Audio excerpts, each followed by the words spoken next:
7 साल तक एक औरत ने अपने पति की लाश ढूंढी। 7 साल तक उसके सास ससुर ने उसे कातिल बुलाया। 7 साल तक पूरे गांव ने उसे शक की नजरों से देखा था। लेकिन जिस दिन वो इंस्टाग्राम स्क्रॉल कर रही थी, एक 30 सेकंड की रील ने उसकी दुनिया ही हिला दी। क्योंकि जो इंसान 7 साल से मरा हुआ था वो स्क्रीन पे जिंदा था, नाचते हुए हंसते हुए एक दूसरी औरत के साथ दिख रहा था उसे।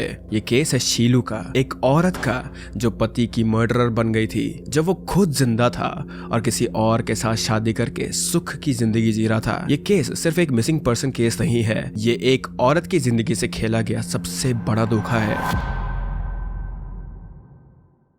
शीलू एक सिंपल सी लड़की थी। हरदोई डिस्ट्रिक्ट के एक छोटे से इलाके में रहती थी वो। 2017 में उसकी शादी हुई थी जितेंद्र कुमार के साथ, जिसे लोग प्यार से बबलू बुलाते थे।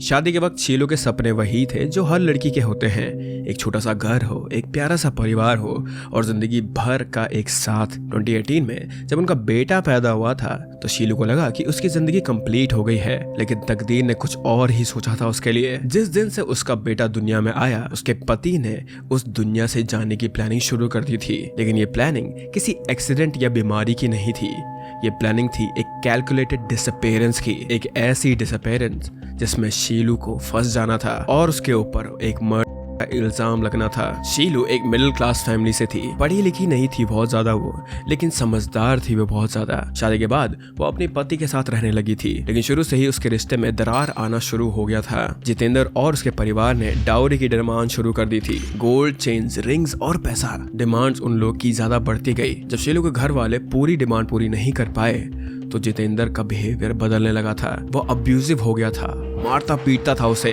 और इवेंचुअली उसने शीलू को वापस उसके माँ बाप के घर में भेज दिया। बच्चा पैदा होने के कुछ ही महीनों बाद जितेंद्र गायब हो गया था, बिना किसी फोन कॉल के, बिना किसी मैसेज के, वो बस गायब हो गया था। जितेंद्र कुमार एलियस बबलू और शीलू की शादी एक अरेंज मैरिज थी। 2017 में दोनों फैमिलीज ने मिलकर ये रिश्ता तय किया था। पहले कुछ महीने उनकी शादी के ठीक थे, लेकिन जैसे ही डाउरी का टॉपिक आया सब कुछ बदल गया था।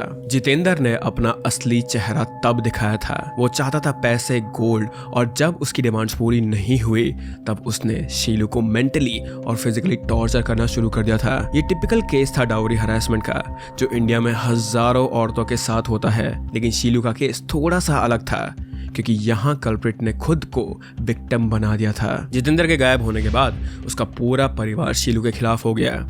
उनका कहना था कि शीलू और उसके परिवार ने जितेंद्र को मार दिया है और लाश उसकी छुपा दी है। अप्रैल 2018 में जितेंद्र के फादर ने संदिला पुलिस स्टेशन में मिसिंग पर्सन रिपोर्ट फाइल की थी, लेकिन रिपोर्ट में उन्होंने सीधे ये इम्प्लाई किया था कि शीलू सस्पिशियस थी। इन्वेस्टिगेशन शुरू हुई लेकिन कोई बॉडी नहीं मिली उन्हें, और ना ही कोई एविडेंस और ना ही कोई विटनेस मिला था उन्हें। तो इसी वजह से ये केस कोल्ड हो गया। लेकिन सोसाइटी में शीलू का नाम पूरा का पूरा खराब हो गया था।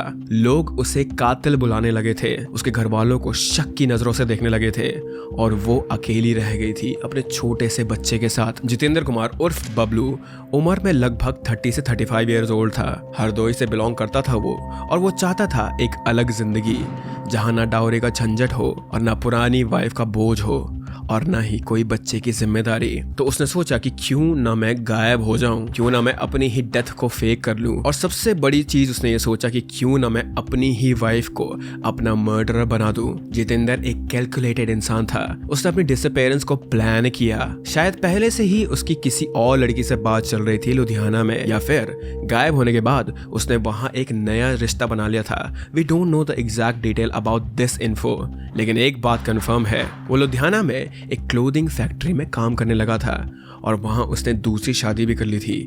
हाँ, दूसरी शादी लीगली, पहली शादी वैलिड थी, फिर भी उसने बेगमी की और वो सुख से जी रहा था अब दूर। इंस्टाग्राम पे रील्स डाल रहा था वो, अपनी नई वाइफ के साथ रोमांस कर रहा था वो, जैसे कि शीलू एग्जिस्ट ही नहीं करती, जैसे कि उनका बच्चा एग्जिस्ट ही नहीं करता। जितेंद्र के दिमाग में शायद से ये चल रहा होगा कि हरदोई से इतने दूर उसे ढूंढने कोई भी नहीं आएगा। उसके परिवार वाले भी जानते थे शायद से कि वो जिंदा है, लेकिन उन्हें उन्हें शीलू को ब्लेम करना ज्यादा इजी लगा था, क्योंकि अगर जितेंद्र जिंदा निकलता तो समझ में आ जाता उन्हें कि उनकी इज्जत पर अब दाग लगने वाला है। लेकिन अगर शीलू को मर्डर प्रूफ कर देते वो, तो उनका पूरा घर बच जाता। ये सब एक कंस्पिरेसी थ्योरी थी या फिर एक बहुत ही सेल्फिश और कावर्डली एक्ट था। ये टेक्निकली ये ट्रेडिशनल क्राइम जैसा कुछ मर्डर या असॉल्ट नहीं है, लेकिन मॉरली और लीगली ये एक बहुत बड़ा क्राइम है। ये है अबैंडनमेंट, डाउरी हरासमेंट, बिगमी और एक औरत की जिंदगी के साथ खिलवाड़ का केस।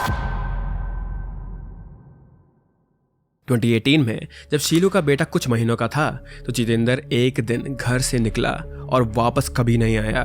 उसका फ़ोन बंद हो गया था, कोई कांटेक्ट नहीं था। शीलू ने उसे सब जगह ढूंढा, फैमिली ने पुलिस में रिपोर्ट भी फाइल की, लेकिन जितेंद्र का कोई पता नहीं चला। वो जैसे हवा में बिल्कुल गायब हो गया था।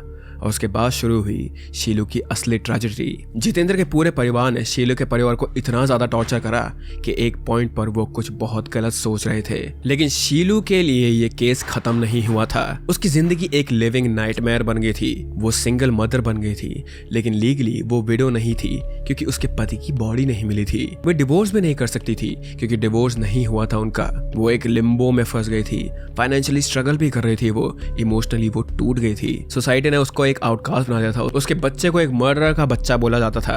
और यही एक बहुत बड़ा क्राइम है इंडिया में। एक औरत को ऐसा फील करा देना या फिर एक औरत को इतना ज्यादा इमोशनली टॉर्चर कर देना, वो भी बिना उसे फिजिकली टच करे। 2025 में 7 साल बाद शीलू अभी भी स्ट्रगल कर रही थी, अपने बेटे को पाल रही थी, सोसाइटी के ताने सुन रही थी।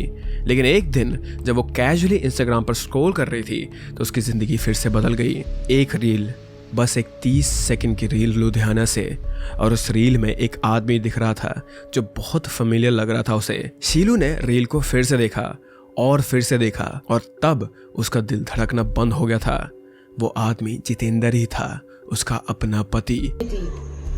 अब मुझे रील्स के माध्यम से पता चलता है कि वो लुधियाना में रह रहे हैं और महिला के साथ रील्स बनाते हैं और शादी भी की है। वो मरा हुआ इंसान जिसके लिए वो रो रही थी, वो अभी भी जिंदा था और हंसी खुशी एक औरत के साथ नाच रहा था। पहले तो शीलू को यकीन ही नहीं हुआ। उसने रील को बार बार देखा, स्क्रीनशॉट लिए, वीडियो डाउनलोड भी किया, और फिर उसने इंक्वायरी शुरू की, कॉन्टैक्ट्स बनाए लुधियाना में, और तब उसने पता लगाया और कंफर्म किया कि जितेंद्र कुमार जिंदा था और वो लुधियाना में एक क्लोथिंग फैक्ट्री में काम करता था। And she also found out at this point कि उसकी एक दूसरी शादी भी हो चुकी है। शीलू के अंदर जो आग लगी वो बयां नहीं की जा सकती। 7 साल का दर्द, 7 साल का इल्जाम और 7 साल की स्ट्रगल, सब कुछ एक पल में वापस आ गया था उसके लिए। और उसने फैसला किया कि अब वो चुप नहीं रहेगी। शीलू ने उस रील को वायरल किया, सोशल मीडिया पे शेयर किया।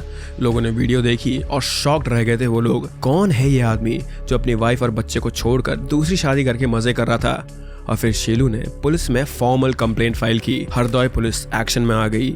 सर्कल ऑफिसर संतोष कुमार सिंह और सब इंस्पेक्टर रजनीकांत पांडे ने केस को हैंडल किया था ये वाला। उन्होंने रील की ऑथेंटिसिटी वेरीफाई की, लोकेशन ट्रेस किया और लुधियाना पुलिस के साथ कोऑर्डिनेट किया, और इवेंचुअली जितेंद्र कुमार को लुधियाना से अरेस्ट कर लिया गया था। जब जितेंद्र को अरेस्ट किया गया तो वो बहुत ज्यादा शॉक था। उसने सोचा था कि वो सेफ रहेगा जिंदगी भर। उसने सोचा था कि कोई उसे ढूंढने नहीं आएगा, लेकिन उसका यही ओवर कॉन्फिडेंस उसके लिए एक मुसीबत बन गया था। सोशल मीडिया पे रील डाल के उसने खुद को एक्सपोज कर दिया था।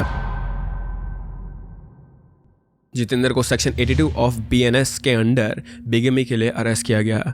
साथ ही डाउरी हरासमेंट, फ्रॉड और अबैंडनमेंट के लिए भी इन्वेस्टिगेशन उसके लिए ऊपर शुरू हो गई थी। शीलू के लिए एक बिटर स्वीट मोमेंट था, क्योंकि एक तरफ उसे अपना पति सच में मिल गया था और जिंदा मिल गया था, लेकिन दूसरी तरफ ये सच बहुत तकलीफ देने वाला था। उसका पति सच में मरा नहीं था, वो बस उन्हें छोड़ के चले गया था। लुधियाना में जितेंद्र की दूसरी वाइफ भी शॉक थी, क्योंकि शायद उसे पता ही नहीं था कि जितेंद्र की पहले से एक शादी हो चुकी है। लेकिन इस सब के बीच में सबसे ज्यादा दर्द शीलू का था, जिसने 7 साल से अपने पति के लिए एक मर्डर का इल्जाम अपने ऊपर लिया था। आज जितेंद्र कुमार पुलिस कस्टडी में है। ये केस कोर्ट में चल रहा है और बिगेमी के इल्जाम के अलावा उसके ऊपर डाउरी हरासमेंट और अबैंडनमेंट के चार्जेस भी हैं, इसलिए केस बहुत ही ज्यादा स्ट्रॉन्ग है। लेकिन शीलू को फाइनली वो जस्टिस मिल गई है जिसका वो इतने साल से इंतजार कर रही थी। लेकिन क्या इस जस्टिस से उसे अपनी जिंदगी वापस मिल जाएगी? क्या इस जस्टिस से उसके बेटे का बचपन वापस आ जाएगा? क्या इस जस्टिस से वो 7 साल का दर्द मिटा पाएगी? The answer is no. ये चीज हमें कई सारी चीजें सिखाता है। पहला कि सोशल मीडिया आज के टाइम में एक बहुत ही ज्यादा पावरफुल टूल है। जहां ट्रेडिशनल इन्वेस्टिगेशन फेल हो जाती है, कभी कभी वहां पे एक इंस्टाग्राम रील भी काम में आ जाती है। और दूसरा ये कि ये हमें केस दिखाता है कि इंडिया में औरतों के साथ आज भी कितना बुरा होता है। डाउर के नाम पे उन्हें टॉर्चर किया जाता है, उन्हें छोड़ दिया जाता है, उन्हें ताने सुनने पड़ते हैं और कभी कभी जैसे शीलू के केस में तो उन्हें एक मर्डर भी घोषित किया जाता है। तीसरा, ये केस बिगेमी जैसे क्राइम की सीरियसनेस को सामने लाता है। जितेंद्र ने लीगली दूसरी शादी कर ली थी जबकि उसकी पहली शादी अभी भी वैलिड थी और सबसे बड़ी बात, उसने अपनी वाइफ को और बच्चे को मेंटली टॉर्चर किया था। शीलू आज भी हरदोई में रहती है अपने बेटे के साथ। वो चाहती है कि जितेंद्र को सजा मिले। वो चाहती है कि जो दर्द उसने झेला है वो किसी भी और औरत को ना झेलना पड़े। वो चाहती है कि सोसाइटी समझे कि एक मिसिंग हस्बैंड हर बार डेड नहीं होता है, कभी कभी वो सिर्फ अपनी जिम्मेदारियों से भाग रहा होता है। और इसी के साथ शीलू का केस अभी यहीं पे समाप्त होता है guys. And with that I hope that you guys are happy and healthy. I am sorry अगर पीछे बहुत ज्यादा आवाज आ रही थी तो, and I will see you in the next one. Bye bye.